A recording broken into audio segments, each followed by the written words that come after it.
عزیز طلبہ السلام علیکم، امید ہے آپ خیر و عافیت سے ہوگے۔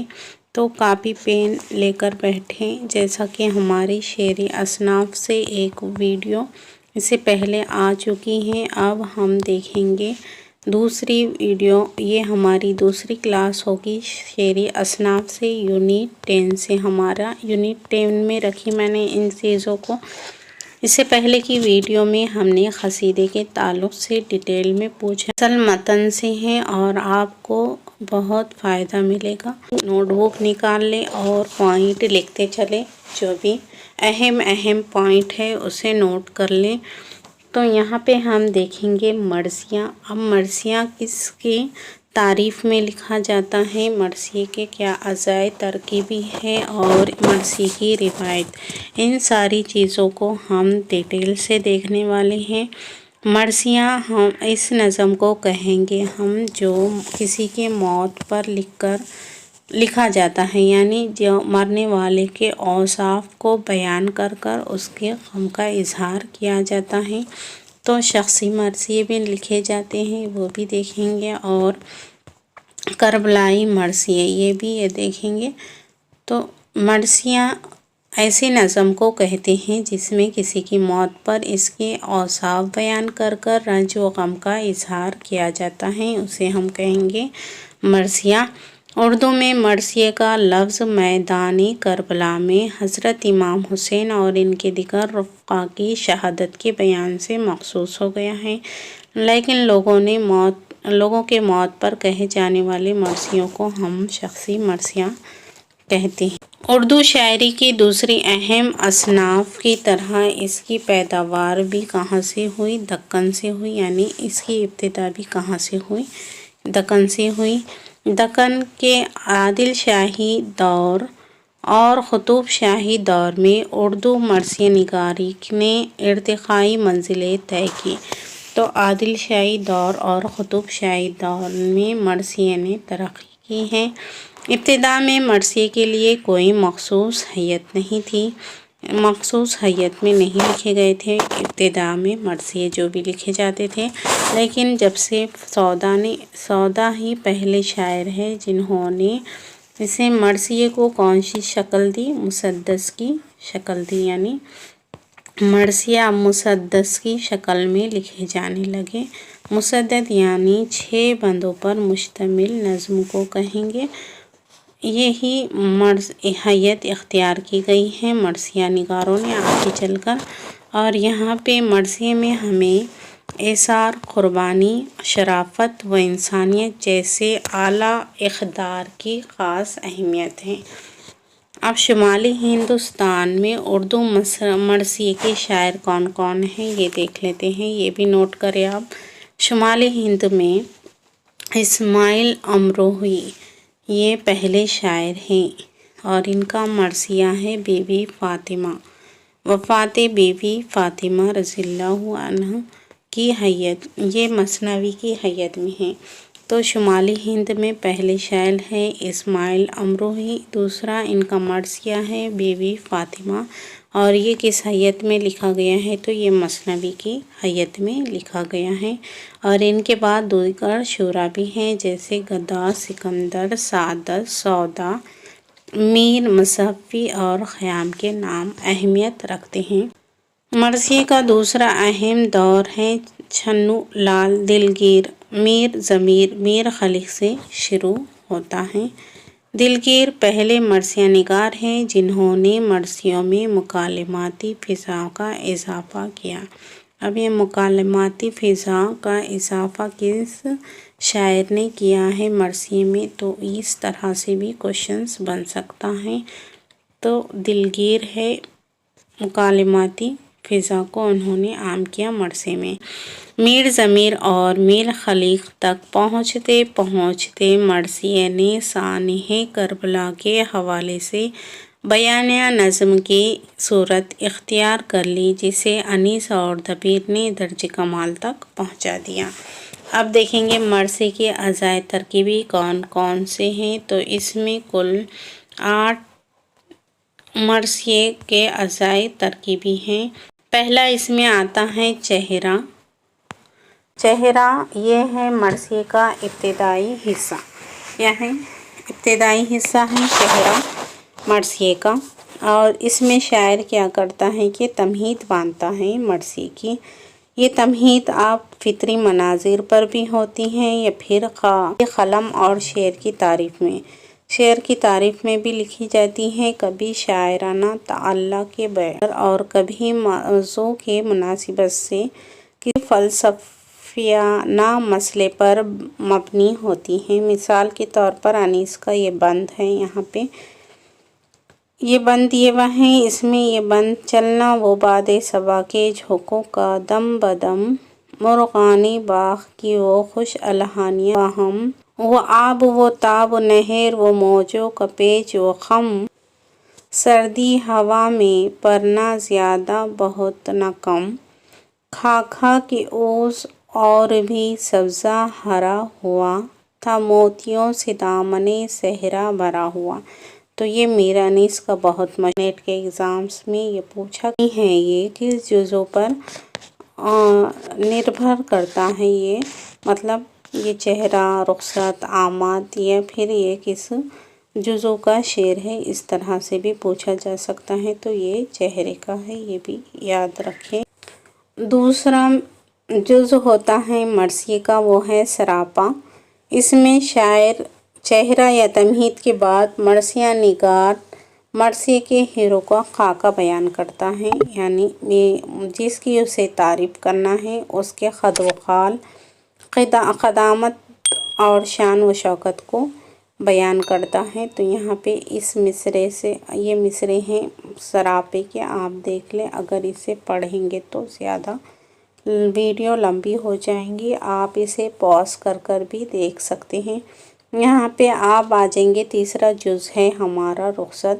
اس حصے میں جنگ کے لیے جو اہل خانہ اور عزیزوں سے ہیرو کی رخصتی کا منظر بیان کیا جاتا ہے، اور یہ بہت ہی جذباتی منظر ہوتا ہے، اور اس حصے میں جو بھی جنگ کے لیے جا رہا ہے جو ہیرو، اس میں اہل خانہ اور عزیز اسے رخصت کرتے ہوئے نظر آتے ہیں، اور یہ بہت جذباتی منظر ہوتا ہے۔ اس کے اشعار یہاں پر آپ دیکھ سکتے ہیں۔ جائیں گے، چوتھا جز ہمارا ہے یہاں پہ آمد۔ اس حصے میں میدان جنگ میں ہیرو کی آمد کا ذکر ہوتا ہے۔ یہاں پہ ہیرو میدان جنگ میں جاتا ہے تو اس کی آمد کا ذکر ہے، یہاں پہ بیان کیا جاتا ہے۔ یہاں مرثیے میں مزید زور پیدا کیا جاتا ہے، یعنی مزید زور پیدا کیا جاتا ہے، اور اس کے اشعار یہ ہیں، آپ کو یہاں سے دیکھنے کو ملیں گے۔ ویڈیو کو پاز کر کر پورا دیکھیں، لاسٹ میں آپ کو اس کی PDF بھی دی جائیں گی سارا کچھ ہونے کے بعد۔ اب ہے رجز، یہ بھی مرثیے کا جز ہے، اور اس حصے میں آپ کو ہیرو اور اپنے آب و اجداد کے اوصاف و کمالات اور جرات۔ رجز میں اس حصے میں ہیرو اپنے آب و اجداد، یعنی اس کے جو پرانے اس کے جو بڑے بزرگ تھے، ان کے اوصاف کو اب ہیرو یہاں پر بیان کرتا ہے، ان کے بہادری، ان کی جرات کا اظہار کرتا ہے۔ اور اس کا شعر یہاں پہ یہ ہے، جنگ کا رزم بھی بولتے ہیں اور جنگ بھی، جیسے یہ رزم بنا ہے، رزمیہ اسی سے بنا ہے، یعنی جنگ وغیرہ کا ذکر جس میں ہوگا اسے رزمیہ کہا جاتا ہے۔ ویسے یہاں پہ اس حصے میں حق و باطل کے جنگ کا منظر پیش کیا جاتا ہے، یہاں پہ جنگ ہو رہی اسے بتایا جاتا ہے۔ یہاں مرثیہ نگار اپنے جس کی تعریف کرنا ہے، ممدوح کی جو تعریف کرنا ہے، شجاعت، جنگی داؤ پیچ، گھوڑے، اسلحہ جات وغیرہ کا فخر یا انداز بیان کرتا ہے، یعنی بہت فخر سے یہ ساری چیزیں یہاں پہ بتاتا ہے، اور اس کے اشعار آپ یہاں سے دیکھ۔ جیسے ہی جنگ ہو جاتی ہے، پھر وہاں پر کسی نہ کسی کی شہادت ہو جاتی ہے، تو یہ شہادت کو بیان کیا۔ اس سے یہ مرثی کا وہ حصہ ہے جس میں ہیرو دشمنوں سے لڑتے لڑتے یعنی شہید ہو جاتا ہے، شہید ہو جاتا ہے۔ یہاں مرثیہ نگار شدید رنج و غم کا ایسا ماحول پیدا کرتا ہے کہ سوگواری کی کیفیت طاری ہو جاتی ہے۔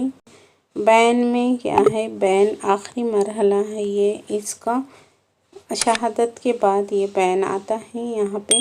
اس کے بعد شہادت کے بعد جب میت اہل خانہ اور عزیزوں کے درمیان آتی ہے تو وہ جس کی شہادت ہو جاتی ہے اس کی میت کو اپنے عزیزوں کے درمیان لایا جاتا ہے تو وہ آہا و بکا کرتے ہیں، یعنی بین کرتے ہیں، اسے ہی بین کہیں گے۔ یہاں پہ چہرہ تھا، چہرہ، سراپا، اس کے بعد ہے رخصت، آمد، رجس، جنگ، شہادت اور بین۔ یہ ہو سکتا ہے اس میں غلطی ہو، اسے ترتیب سے آپ اوپر سے دیکھ لیں کس ترتیب میں آئی، نوٹ کر لیا ہوگا تو آپ کو نظر آ جائے گا۔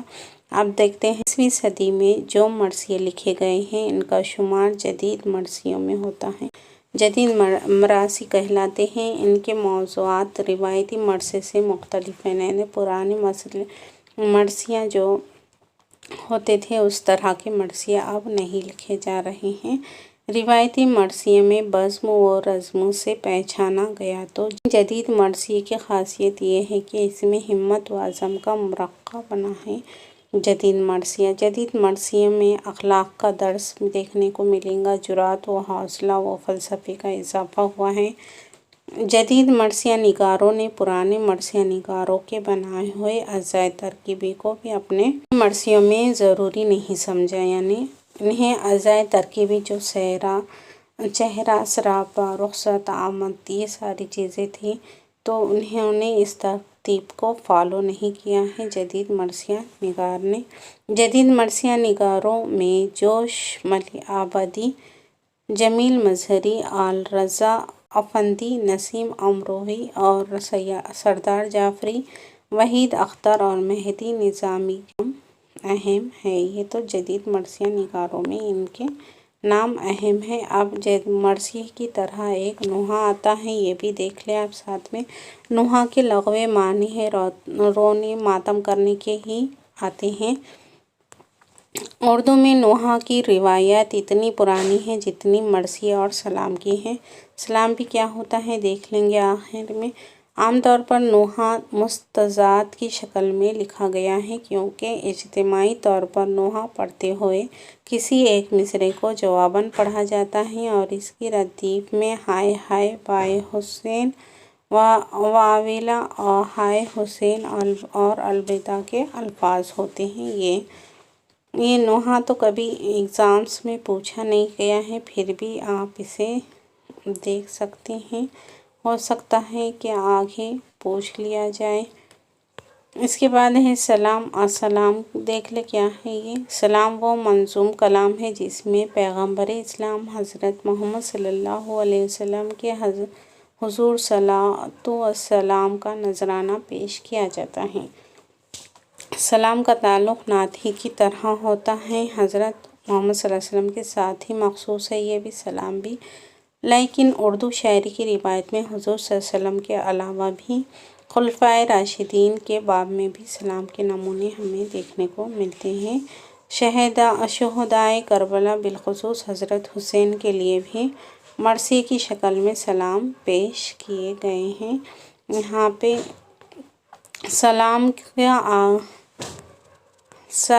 اردو میں سلام گوئی کا آغاز دکن سے ہوا۔ سارے کے سارے اصناف جو ہے اردو میں دکن سے ہی آئے ہیں، لیکن اس صنف کو لکھنؤ کے مرثیہ نگاروں نے عروج پہنچایا۔ دکن سے تو آیا سلام، لیکن اسے عروج ملا ہے لکھنؤ سے عروج ملا ہے۔ اس کے بعد انہوں نے سلام میں غزل کا پیرائی اختیار کیا، یعنی سلام غزل کی طرح بھی لکھے جانے لگے، غزل کی طرح بھی، اور اس میں احساسات و خیالات کا اظہار شروع ہوا۔